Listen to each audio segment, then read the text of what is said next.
Welcome back. আজকের গল্পটা হচ্ছে একজন আহ, বিশ্ববিখ্যাত আহ, শিল্পীকে নিয়ে এবং তার ভক্তকে নিয়ে অ্যাকচুয়ালি। ক্রিস্টোফার এডওয়ার্ড শিরান নাম শুনেছেন হয়তো।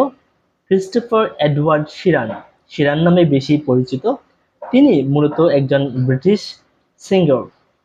2011 সালে তিনি ইন্ডাস্ট্রিতে আসেন এবং তার প্রথম আম, যে অ্যালবাম সেটা দিয়ে তিনি বিশ্ব মাতিয়ে তোলেন এবং তখন থেকে তার আর পেছনে ফিরে তাকাতে হয়নি।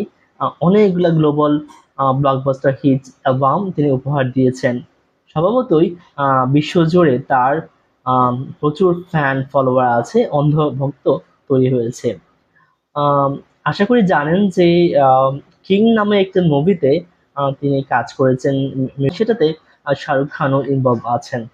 তিনি আহ, ভারতেও গিয়েছেন সেই কাজের উদ্দেশ্যে। তো মূলত স্টোরির মূল উদ্দেশ্য হলো যে একজন অন্ধ ভক্ত অনেক কাজই আসলে করে থাকেন তার প্রিয় মানুষটির জন্য।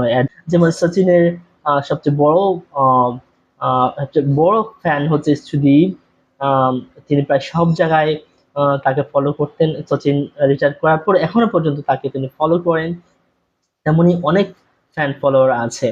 শিরনের একজন অন্ধ ভক্ত ছিলেন আমান্ডা ব্যারন। না, তার এতই অন্ধভক্ত ছিলেন যে উনি খুব অদ্ভুত একটা কাজ করেছেন এবং সেটা তিনি সফলও হয়েছেন। আম, যেহেতু আহ, তার প্রিয় শিল্পীকে উনি পান নাই, হয়তো চেয়েছিলেন তার জীবন পার্টনার হিসেবে বা কাছে পাওয়ার জন্য। শেষ পর্যন্ত উনি টাইম জোন্স নামে একজন ব্যক্তিকে বিয়ে করেন, যিনি হুবহু আম, এড শিরানের মতো ছিলেন। পরের গল্পটা হচ্ছে বিয়ে নিয়ে। তো আমাদের কালচারে আমরা সাধারণত বিয়েতে হই হুল্লোড়, গান বাজনা করি। এশিয়ান কালচারে, ইন্ডিয়াতে সেটা অনেক প্রচুর হয়।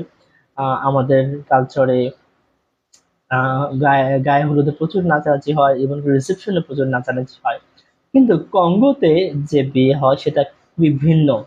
এবং সেটা একটা কালচার হচ্ছে যে পুরো বিয়েটা জুড়েই বর এবং কনেকে নীরব থাকতে হয়, খুব সাইলেন্ট থাকতে হয়, হই হুল্লোড় করা যায় না।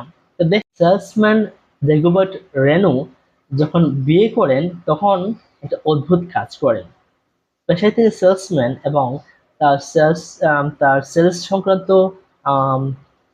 ইনোভেটিভ আইডিয়াকে উনি কাজে লাগিয়েছেন বিয়ের সময়, এবং সেটা কাজে লাগিয়েছেন স্যুট স্যুটের উপর।